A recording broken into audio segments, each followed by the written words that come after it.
Sa lalim na 15 talampakan, buong tapang na sinisisid ng 8 taong gulang na si Rodel, o mas kilala bilang Dagul, ang karagatan ng Manila Bay. Pakay ng bata na may mahuling isda para maiuwi sa kanyang pamilya.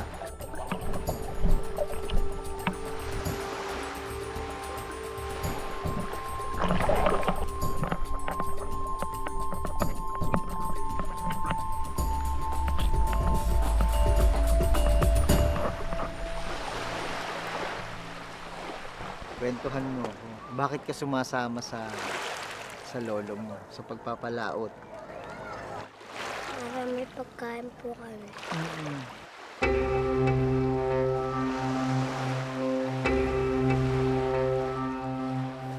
Talagang wala akong magawa po. Talagang gusto niya tumulong sa akin.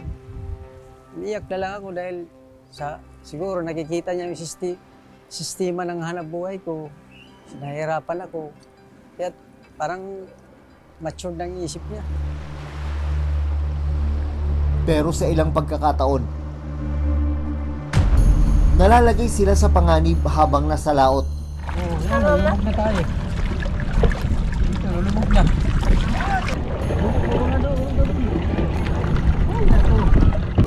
Oh, lumubog yung bangkayo!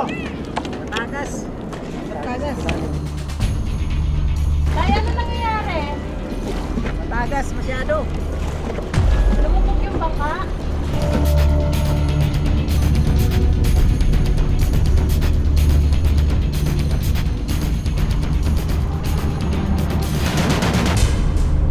Ang mga tulad nila, dapat sana nabibigyan ng tulong at ayuda ng gobyerno, tulad ng Pantawid Pamilyang Pilipino Program. Pero hanggang ngayon, hindi sila benepisyaryo nito. Samantalang minsan ang pinunan ng Commission on Audit o COA ang mga questionableng beneficiary ng programa. Napupunta nga ba sa mga nararapat ang ayudang para sa mga nagugutom at mahihirap? Paano makakaahon sa hirap ang mga tulad ni Dagul at Mang Plaridel?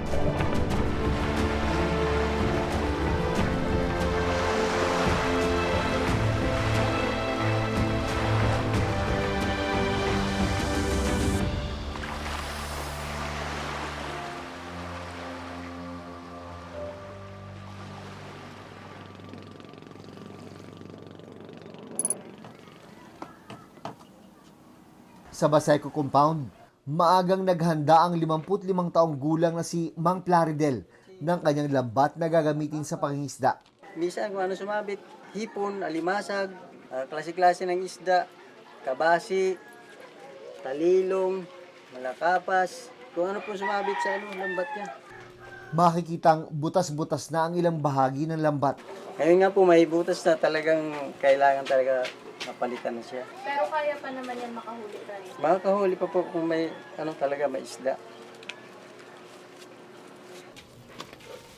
Maya-maya, tumulong na rin ang kanyang apo na si Dagul sa pagsilid ng lambat sa sako.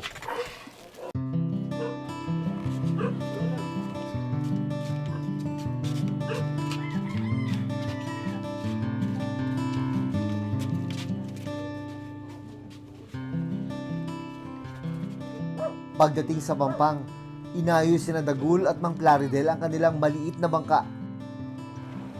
Dahil may kalumaan na ang bangka, hindi nila ito pwedeng dalhin sa mas malayong bahagi ng dagat kung saan mas marami sana ang isda. Disagwan lang po ako eh. Wala akong makina eh. Mahirap, malayo, mahirap sagwanan. Lalo pag maalon, hirap na kami. Hindi na namin kaya magsagwan. May sira din ba bangka ninyo, tay? May sira po. Butas-butas na yung bangka ko. Wala pang panggastos po. Walang bili ng epoxy, man. Tama lang. Kulang pa yung kinikita ko eh. Habang nag-aayos ng lambat sa bangka ang kanyang lolo Plaridel, hindi na napigilang magtampisaw ni Dagul sa dagat. Saglit na naging bata bago sumabak muli sa pagbabanat ng buto.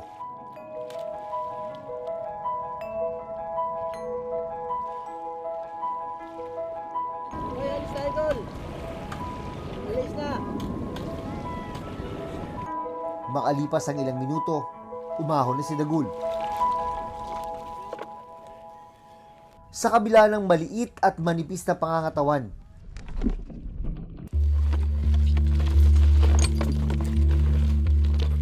buong pwersang hinila ni Dagul ang bangka hanggang makarating ito sa dagat.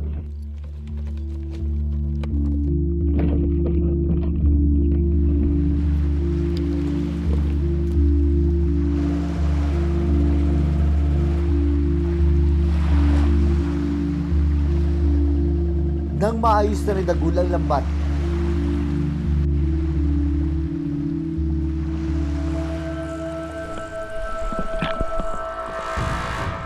walang pag-aalilangan siyang sumisid sa lalim na halos 15 talampakan.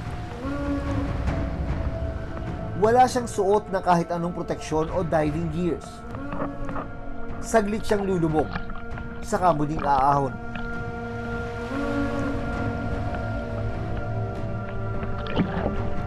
Paulit-ulit itong gagawin ni Dagul sa pag-asang makahuli ng isda.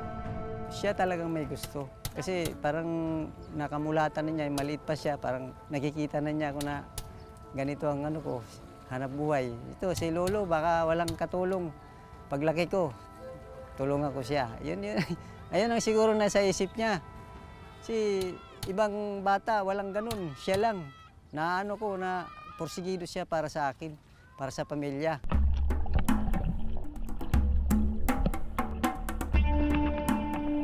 Makalipas ang kalahating oras na pagsisi ni Dagul, bigo makakuha ng kahit isang pirasong isda ang maglolo.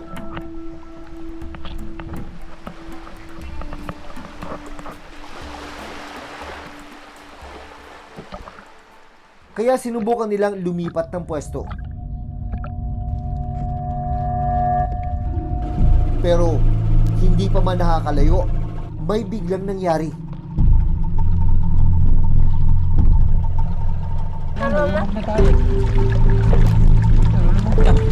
Habang si Dagul, sinusubukan ding maglatag ng lambat. Yan nga, ilatag mo na. Ilambat.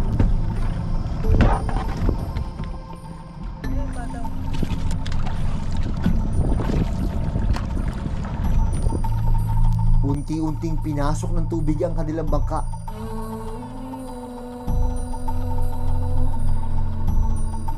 Sinubukan pa ni Mang Plaridel na limasin ang tubig na pumasok para hindi ito tuluyang lumbog. Oh, lumubog yung bangkayo. Tagas. Tagas. Tay, ano nangyayari? Tagas masyado. Lumubog yung bangka? Ilang sandali pa, tuluyan ng lumubog ang bangka ng maglolo.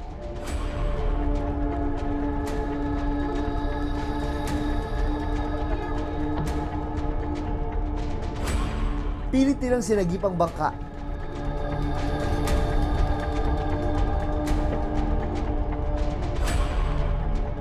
At agad isinampa sa mas malaking bangka ng isang kaibigang mangingisda. Ganun po talaga talagang ganun buhay. Magkaganyang yung bangka kung mayroong financial na pang kayang pang gastos ba. Hindi ko po makahuli ng marami. Baka ipanggastos malala na wala. Pagkatapos na nangyari, saglit kong nakausap si Dagul. Kwentuhan mo kung bakit ka sumasama sa lolo mo, sa pagpapalaot. Marami pagkain po kami. Anong pakiramdam nung muntik na tumaob yung bangka niyo? Kinabahan ko naman. Kinabahan ko. Ipinakita rin sa akin ni Dagul ang mga sugat na nakuha niya mula sa pangingisda. Nakaranas ka na ba na nagkasugat-sugat ka habang nagpapalaot kayo? Saang parte ng katawan mo ang sugat na inabot mo? Saan? Saan ka nasugatan? Ano nangyari dyan? Sugatan po. Nakausap ko rin si Mang Plaridel. Ang Plaridel. Jun po. Kumusta kayo? Buti po. Eto, dito nakasalala yung pang-araw-araw nyo. Opo. Talaga, pag wala ito po, wala talaga kami. Diskarte na lang ibang ano, hanap buhay. Minsan manisid, mingwit. Okay. Kung ano lang po ang mama namin. hanap Sapat buhay. ba? Minsan mayroon, minsan wala. Paano pag wala? Yun, panibagong ano naman, diskarte. Ibang hanap buhay na naman, pag wala sa lambat, mangmingwit, manisid, kung alin doon, para makakain lang pang-araw-araw. 6 na taong gulang pa lang daw ang kanyang apo nang magsimulang tumulong sa kanya sa pangingisda. Maliit pa siya eh. Talagang porsigido na sumama sa akin. Yun ang yan ang nakakatulong sa akin na apo ko. Pero bilang lolo, ang Plaridel, ano yung pakiramdam mo ba talaga na nakikita mo yung apo mo na yun, na pumunta sa laot, sumasama sa iyo? Kahit na sabihin natin nakakatulong talaga siya, gusto niyang tumulong yung bata. Pero sa inyo siguro bilang isang lolo, Hindi pwede- mabigat din, ano? Mabigat po. Ang gusto ko po kasi bata pa, dapat sa kanila mag-aral talaga ng maayos. Oo. Yun ang dapat talaga sa kanila. Talagang wala akong magawa po. Talagang gusto niya tumulong sa akin. Iniyak na lang ako dahil siguro nakikita niya yung sistema ng hanap buhay ko. Nahihirapan ako. Kaya parang matured ng isip niya. Gusto niya lagi akong tulungan niya. Sabi ko, nak, mag-aral ka. Huwag mo muna, bata ka pa. Nandyan lang yan. Hanap buhay. Mag-aral ka, mag-aral. Dahil sa nangyari, nagdesisyon na lang silang umuwi. Wala silang huli ngayong araw. Pagdating sa bahay, oras na ng pananghalian. Pero wala pa raw silang kakainin. Agad na nagsaing si Mang Plaridel. Mabuti na lang daw at may tira pang 2 pirasong maliliit na isda mula sa kanilang agahan kahapon. Ito ang pagsasaluhan ng kanilang pamilya.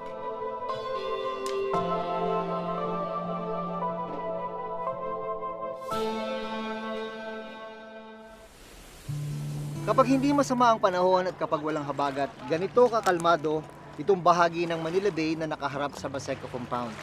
Napakagandang tingnan, lalo na kapag takip silim. Dito sa Manila Bay umaasa ang maraming mga taga Baseco Compound, kabilang na si Mang Plaridel at kanyang apong si Rodel para sa kanilang ikabubuhay.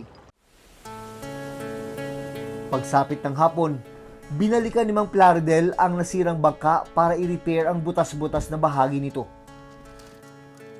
Kaya pang ipalaot yan? Papalitan na lang siya ng dingding para mabuo siya. Gastos yun.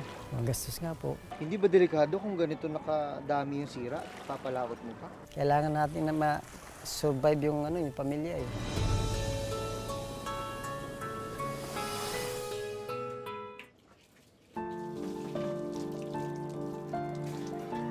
Kahit gutom at hirap sa buhay, si Dagul pinipilit pa rin pumasok sa eskwela.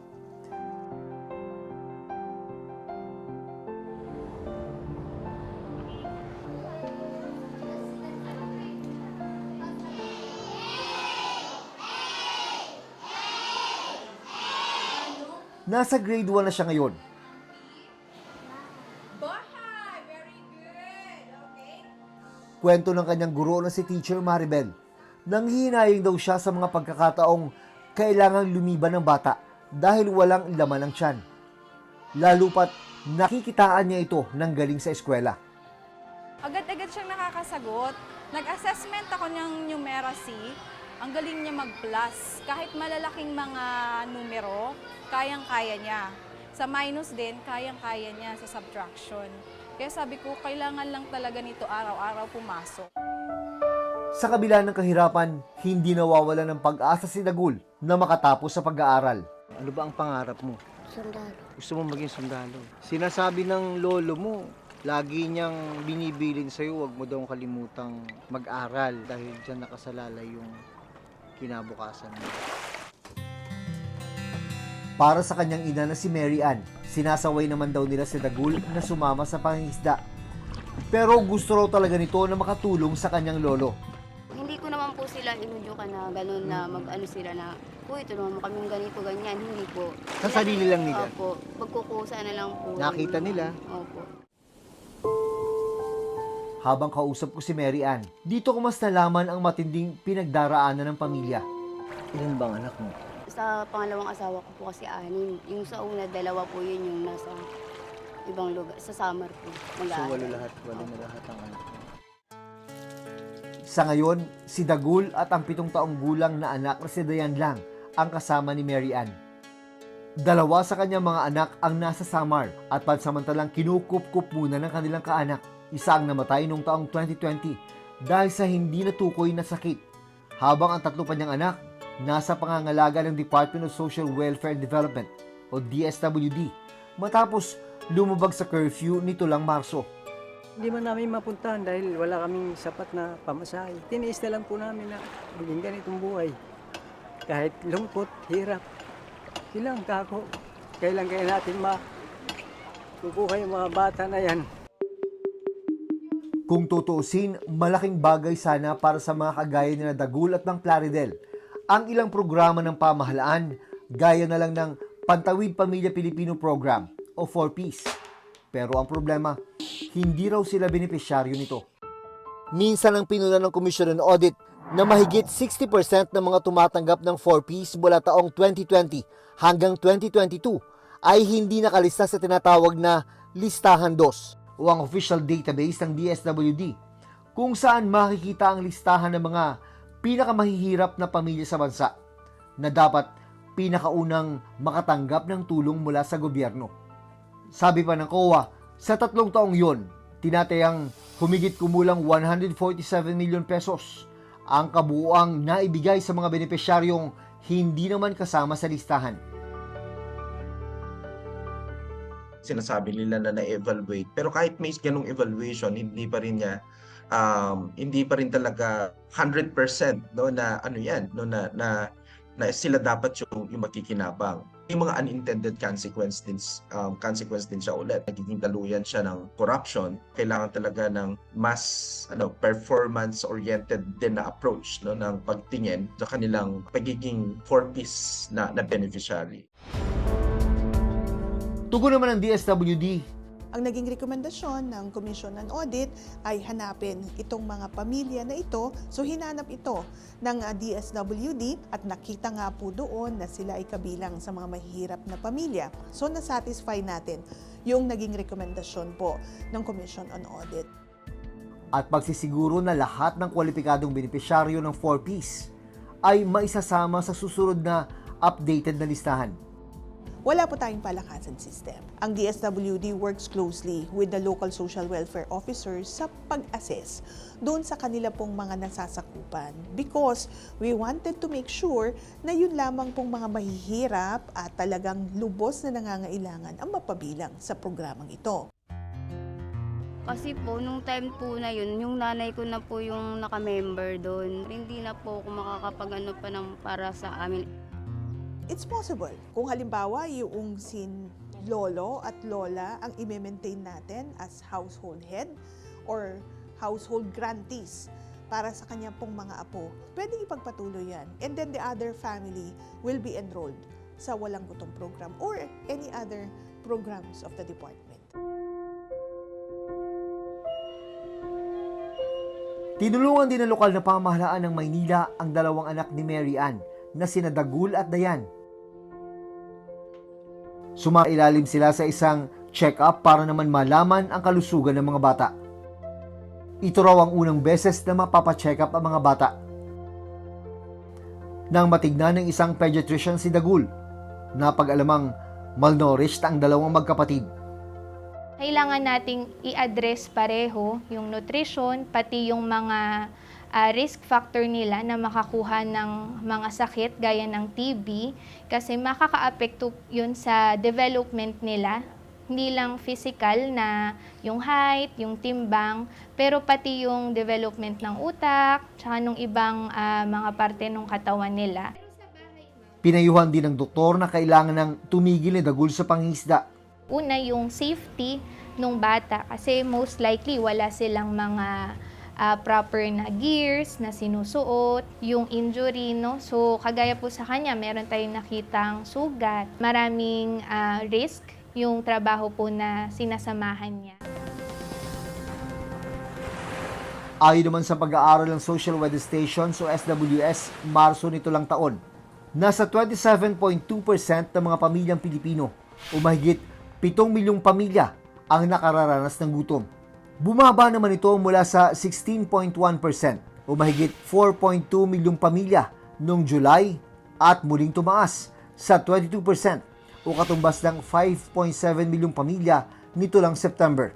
For the government, it's really our responsibility to think of different the different programs, no? Yan yung trabaho niya. They have to think really what are those programs na direkta talaga na magbe-benefit, no, yung mga mamamayan, that they have to address yung root cause nung kagutuman. Sa Pantawid Pamilyang Pilipino program, we will continue to strengthen its implementation. If hindi nag-i-improve, even with the interventions that we are providing, then we could identify other forms of assistance that could help yung pong mahirap na pamilya. Isa lang ang pamilya ni Dagul at Mang Plaridel sa milyon-milyong pamilya sa bansa na patuloy na nakararanas ng gutom araw-araw. Hanggat walang maayos, tutok at malinaw na programa ang pamahalaan para sa kanila, hindi sasapat ang kanilang sipag at sakripisyo para malamnan ang kumakalam nilang sikmura.